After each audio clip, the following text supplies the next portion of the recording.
Welcome to Coach Bennett's podcast, where every run has a purpose, where kindness is hardcore, where this is about running, and this is not about running, where every starting line is a finish line in disguise, where rambling still gets you where you need to be, where pineapple will never ruin your pizza, and the sodas, adult and not adult kind, are always cold, and where there is room on the starting line for everybody. I'm Coach Bennett. Thank you for letting me be a part of your day. Let's get started. Welcome to episode 59 of Coach Bennett's podcast. This one is entitled Running Isn't Boring. And then in parentheses, but some runners are. And you may be wondering, or maybe you're not wondering, because I think this is a fairly obvious topic to bring up. There are so many people out there, mostly people who don't consistently run, that say running is boring, or there are people that just run the wrong way. And actually, there are usually people who also run inconsistently, because it's really hard to consistently run the wrong way. I guess I shouldn't say it's hard to consistently run the wrong way. It's just hard to consistently running the wrong way. There we go. You see, you work your way through it and you come up with a gem. But the point here is it's summertime in the Pacific Northwest. And that means that it's hot. In fact, the last couple of weeks here in the Pacific Northwest, it's been really hot. Some would say the dog days of summer. And you know what comes with that a lot of times? A sense of boredom. Now, what else is happening right now? Well, there's a lot of people that have started marathon training in the last couple of months. Some are just starting for those late fall marathons. Some have been, in it for a few weeks, and some are now probably a month or two in. And what can happen is, as repetition starts to come into play, you kind of have your same schedule. Tuesdays I'm doing a speed workout, and Saturdays a long run, and maybe Thursdays long intervals or a tempo run. And anyway, what can turn into a schedule initially can now suddenly morph into like an anchor, and it can just weigh you down. And we're going to get into that, because what can happen is people suddenly look at their running as boring, and it should be anything but boring. So what I'm going to try to do over the course of, I'm not sure how long this is going to be, but over the course of this episode is really tackle this idea that running is boring, because it isn't. But like I said, some runners are. And if you want your running to not be boring, then don't be a boring runner. All right? So let's start with the dictionary. Dictionaries, by the way, are not boring. So if you're already saying, we're starting with a dictionary, dictionaries are boring, you're looking at dictionaries the wrong way. Dictionaries are exciting, and dictionaries make for great assistant coaches. So if you're ever wondering how to get a low-cost assistant coach, just go pick up a dictionary. And yes, you can use one online, and they're fine, but there's something about holding a big, thick dictionary and flipping through it and finding some words and actually digging a little deeper, not the superficial definitions. Maybe look into that second, third, fourth definition in there. You're going to find some meanings that maybe you didn't know were there. And now what you've got is the real meaning to the word, when you suddenly envelop it in all of the meanings to that word. So we're bringing out the dictionary, and we are going to start with, aptly enough, the definition of boring. You ready? Great. Causing or marked by boredom, dull and uninteresting, tiresome. It's an adjective, which means it's a descriptor. It's describing something. In this case, for this episode, we're describing running. So another way of saying running is boring is running is marked by boredom. Running is dull. Running is uninteresting. Running is tiresome. Now, does running tire you out? Sure, absolutely. Sometimes it's going to exhaust you. It's going to wipe you out depending on the effort, the duration, the distance. There's a whole bunch of things in there, but I don't think tiresome in this case is being used in the way that we would describe a run tiring you out. So let me just say the definition again so we are grounded in what I'm trying to battle here, okay? Running is boring, which means running is causing or marked by boredom, dull, uninteresting, tiresome. All right, so let's actually look at some synonyms for boring. Listless, dreary, trite. Trite might be my favorite one. Trite. So let's look up the definition for trite. Lacking in freshness because of constant use or excessive repetition. We're going to get back to that word trite in a little bit. But as you can see, when you start really digging deep on what boring means, well, we've got a problem. Because running is not supposed to be listless. Running is not supposed to be dreary. Running is not supposed to be trite. Now, if we look at antonyms, let's think of some of these words now that is the opposite of boring. Okay, you got words like engaging, exciting, holding the attention, or curiosity. That's what the opposite of boring is. I'll say it again, engaging, exciting, holding the attention or curiosity. Running can be that. Running should be that. It doesn't mean running's going to be that the entire time. It's not going to be, fireworks and carnival rides the entire time. But it's also not supposed to be staring at a blank wall in the corner of a basement. You know what I mean? And when anyone brings that visual up, does anyone think of the Blair Witch Project? Who has seen the Blair Witch Project? Quick show of hands. Okay. Horrifying. So scary. Absolutely terrifying. I do not like horror movies, but I actually saw the Blair Witch trial with, she was my girlfriend at the time, my wife now, and we saw it in the movie theater, and it's kind of like, the premise, don't worry, there's no spoiler alerts here. There's no spoiler alerts here. The premise is like a camcorder is found from some people that were missing, and you're watching the footage. Okay, so it's camcorder footage. Somebody's filming it. They're moving around. It's a small handheld camera. So it is a little shaky and herky-jerky and all that stuff. But anyway, at the end of the movie, kind of like boom, like the movie ends, and you're kind of like gasping, and there's like the kid couldn't have been more than 12 right in front of us. Like the second the screen goes dark, the kid just projectile vomits all over the place. I don't think it was the horror. I think some of the fright might have gotten to him, but it was really kind of just the camera work. Anyway, that's a ramble. We're going to get back to what I'm talking about. The point is, running is supposed to have your attention. It's supposed to be engaging. It's supposed to be exciting at times. And ideally, it's exciting kind of all the time. Listen, there's levels of excitement. Going down a hill is exciting. Challenging yourself going up a hill can be exciting. The point is, it's not supposed to be really boring. It's not. Now, if you go into this, and which is why I think it's good to get the dictionary, it really sets the stage for what we're dealing with when people say running is boring. Because what they're trying to say is running is trite, running is listless, running is dreary, running is tiresome. It's dull and uninteresting. It's lacking in freshness because of the constant use of excessive repetition. These are all of the things that basically boring means. So if you're a runner and you consistently run, you understand there are going to be times when your running may seem boring.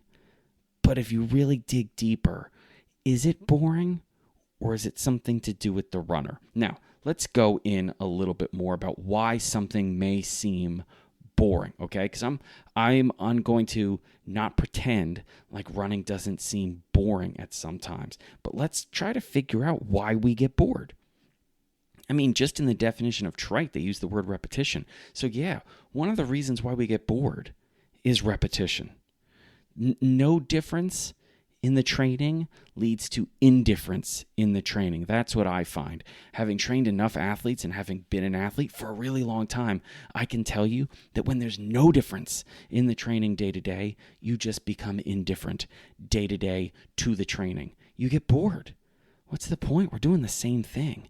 I had a friend whose coach in college basically did the exact same workouts to the day each year. So they would look at their running log and they knew, it's January 10th. We're going to do 8x800 because last year on January 9th, 10th, or 11th, we did 8x800. Nothing ever changed. Nothing. It was the same workouts on basically the same day every single year, year after year after year. And there was a tendency for the athletes to go stale because there was nothing fresh about their training. So when you have repetition, that's okay to an extent. But when repetition leads to no difference, then, well, don't be surprised if your athletes, if you're a coach, or if you are the athlete, you suddenly feel indifferent about your training. There's a lot of other reasons why you can get bored. One could be that the training you're doing, the running you're doing, isn't challenging. There is no challenge on the other side of the starting line. You're not pushing yourself. You're not risking anything. You're not setting yourself up for the possibility of failure. You're going out there. It's safe. And you're just doing it, and guess what? Okay, I'm going out there. I'm going to run for 10 minutes, and I ran for 10 minutes yesterday, and I've been running for 10 minutes every single day, so there's an element of repetition. And with that element of repetition comes consistent success, and as a result, I'm not challenged. And that can be boring. It's like why, when you're playing a video game, you move to another board, and that next board is usually more difficult. It's more of a challenge. So if you're someone that's playing a game and you ace the first level and the second level and the 10th level and the 20th level, and you're on level 253 and now it's really difficult, you very rarely go back and say, you know what I want to do? I want to play level 1. And you can put this out in lots of different situations. Like I don't know, I imagine if you're like a super math nerd, and you really love math problems, and you're a high-level math geek. I don't even know what that is. There's like letters and squiggly lines and weird things in there when, as far as I'm concerned, it's math. There should just be numbers. So you're at a level way above me. You probably, for fun, don't say, I'm just going to do some, basic entry-level addition. Like 4 plus 4 and 6 plus 2 and 9 plus 1. Like it's just too simple. It's not challenging. It's not going to hold your attention. So sometimes your running can be too easy. And as a result, it just becomes boring. Now, the flip side can be true as well. It can be too challenging, too hard. And as a result, you lose focus because it doesn't matter. Going back to that video game thing, I feel like I'm bringing up video games now a lot. I don't play video games, but my son did when he was in high school, and he would bring me down sometimes and say, hey, I got a new game, you should try it. And I'd say, okay. And it was just too hard. You guys are like dislocate fingers to make certain moves. And he was like, listen, if you want to shoot the basket, it's like up, left, that button there, the triangle button, the square button 2 times, then back to the left, and then do like a 360 on like the finger control. And I was like, wait, just to pass the ball? And he's like, yeah, it's simple. What? So it was just too hard. I couldn't play. And as a result, I got bored. So I wasn't doing anything. I couldn't progress. It was just too difficult for me. There should have been like an entry level that kind of guided me through it. Like start with the 4 plus 2, and then eventually I can get to your weird, Oppenheimer, beautiful mind, Good Will Hunting math down the road. But right now, I can't do that. Let's start with something I can do that's challenging, but there's a possibility for success.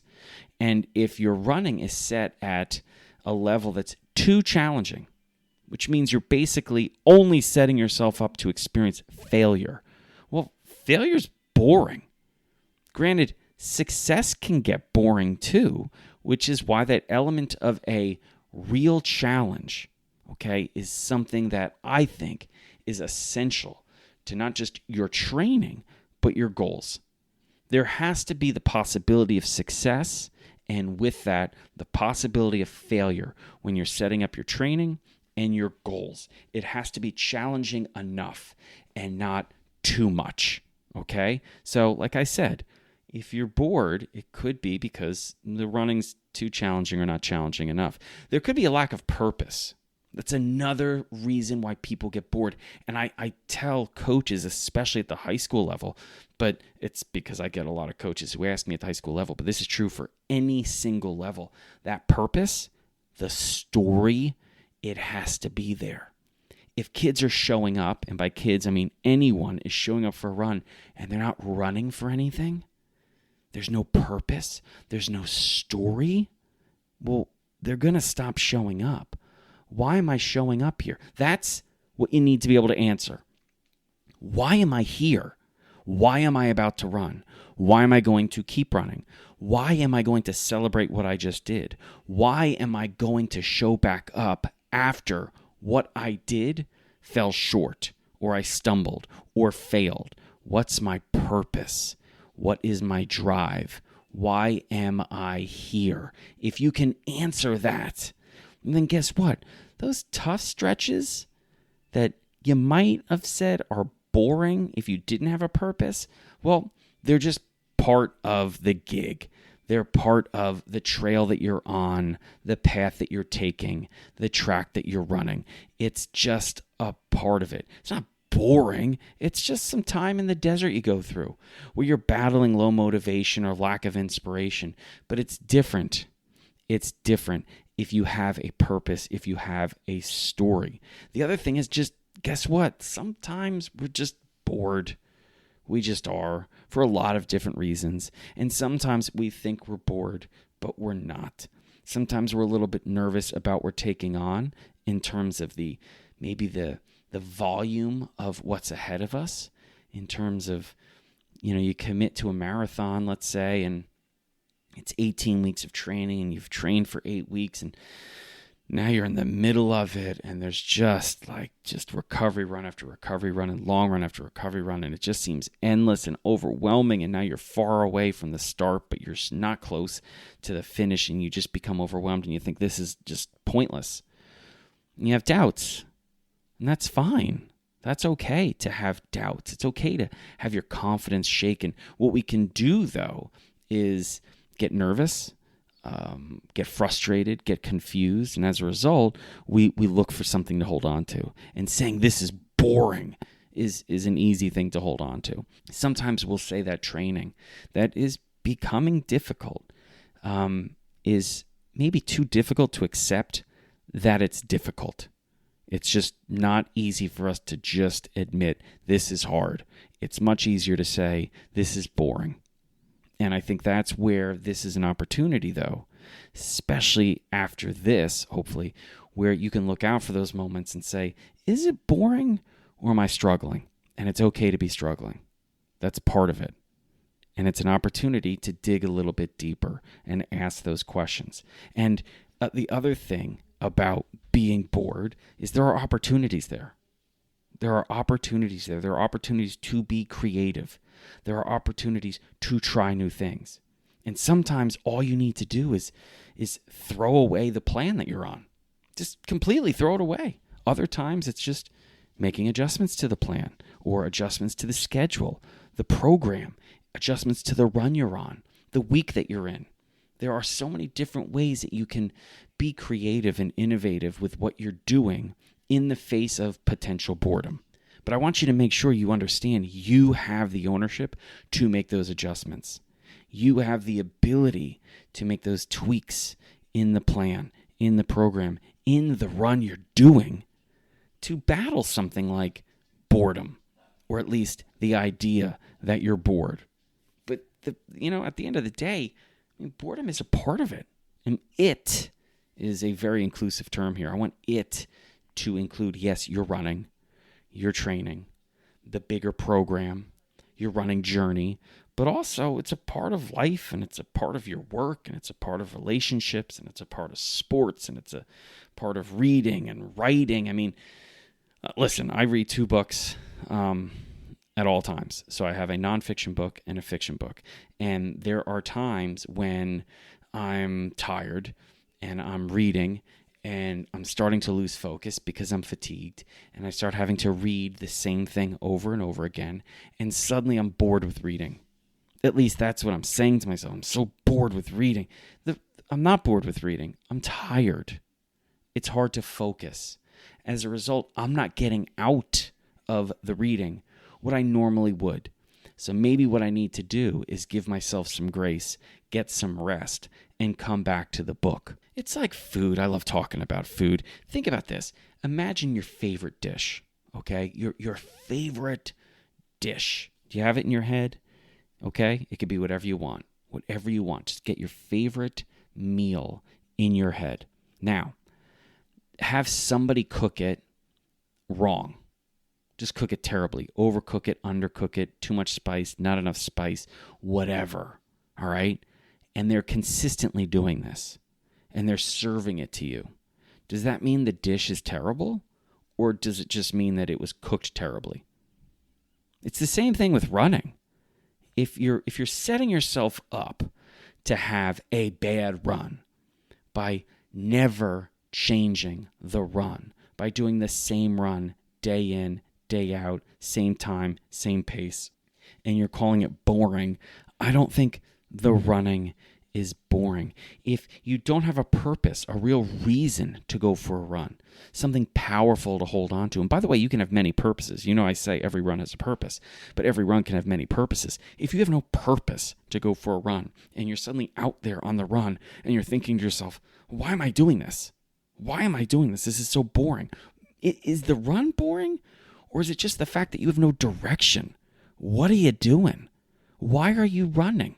Now, if you went out that same day and it was snowing and you thought, I'm going to go run because I want to experience running in snowfall. I want to take a couple pictures out in the woods because I know they're going to be gorgeous. I want to see if there's any kids sledding. I want to go and have a really epic run in the snow because I've never had it before. Or you head out on a run and you say, today I'm really going to challenge myself. I'm going to push myself. I'm going to do a tempo run and I'm going to get really uncomfortable, but I'm going to be comfortable with that uncomfortability, and I'm going to be pushing myself and challenging myself and stressing myself in such a positive way, and it's going to be great. Now you're out there, you've got a purpose. Or maybe your purpose is to get out of the house, get a little alone time, and now you're out there in the woods alone with your music or your podcast, whatever, or just the sounds of nature, and you're thinking to yourself, this is where I want to be, and this is what I want to be doing. You now have a purpose. These are the same runs that without purpose, you may be questioning, what am I doing? Why am I doing this? And if you don't have a direction, if you don't have a purpose, then yeah, I can understand why you may default just say, this is boring. The other thing here is, this goes back a little bit to that having a story, having a purpose a little bit. It's like a tangent off that, is when there's a lack of progress, when you're not seeing benefits, gains from what you're doing. If you're heading out and you are unable to look back at what you've done and say, that was worthwhile, I'm better as a result, you can suddenly get a little bit like, this is a waste of my time. And if it's a waste of your time, I can understand how, doing something daily or consistently that you're equating as a waste of your time, I can see how that can get a little dreary, as they say in the definition, as one of the synonyms of boring, dreary. I can see how it could become tiresome. I could see something that has no purpose, that is repetitive, that doesn't show progress, that has no purpose for you, could be something that is listless. I get it. Now, if you imagine you take on an action. For this, we're talking about running, but you can put in anything instead. If you imagine an action you're taking that is energizing, that is engaging, that is exciting, that holds your attention, that you're curious about, that you can see progress in your life as a result of, that is fresh, well, that's not boring, is it? It's not. So the question you have to be asking yourself consistently with your running is, what can I do to make my running more like that and less trite, less listless, less dreary, less tiresome, less dull? That's on you. You can do that. You can meet people for a run. You can go solo for a run. You can do all sorts of speed runs. Yes, you can, if You're someone out there saying, I can't run fast. Well, then I guess that means you can't run slow, because you can't run slow unless you can run fast, because they are in comparison to each other. So you have to have both. So if you say I'm only a slow runner, that means you can also run fast. So you can do speed runs. Yes, you can. And if you are someone that can do speed runs, which means anybody, that also means you can do hill workouts. You can do short and long intervals. You can do fartlek. You can do tempo runs. You can do easy runs on the roads. You can do easy runs on the trails. You can do easy runs on the grass. You can do easy runs on the turf. You can do easy runs on the boardwalk. And you can do easy runs on the beach. You can mix things up. You can do morning runs. You can do night runs. You can race. You can race on indoor tracks and outdoor tracks and on trails and roads. Yes, you can. You can mix things up. That's what you can do. You can diversify your training. Because I'll tell you what, if you want to get really good, you have to be consistent in this sport. And if you want to be consistent in this sport, you're going to have to diversify your training. If you do that, you then have even more flexibility to diversify even more, which will lead to even more consistency, which will lead to even more progress, which will lead to even more success, which hopefully makes this even more fun. And when you can add multiple purposes to why you run that go beyond distance, duration, speed, pace, place, and all of those things, and start bringing in the mindful, emotional, and spiritual aspects of running, you will always have a reason, a purpose to go for a run. And if you have a purpose and a reason, a real one that you can hold on to on a run, one that you can look at and say, this is why I'm running, this is why I'm doing what you're doing, then guess what? You're not going to be bored out there. Running will no longer be boring, and you will no longer be a boring runner. That's the purpose of all of this. That's why we're talking about this. And more importantly, this is about running, and this is absolutely not just about running. So that's episode 59. Running isn't boring, but some runners are. My hope is that after this, less runners are boring, which means there's going to be less people out there saying running is boring, and more people out there saying running is engaging, exciting. It holds my attention, and it keeps my curiosity and my creativity juices flowing, and I love it. And I'm ready to go for another one. Do you want to go with me?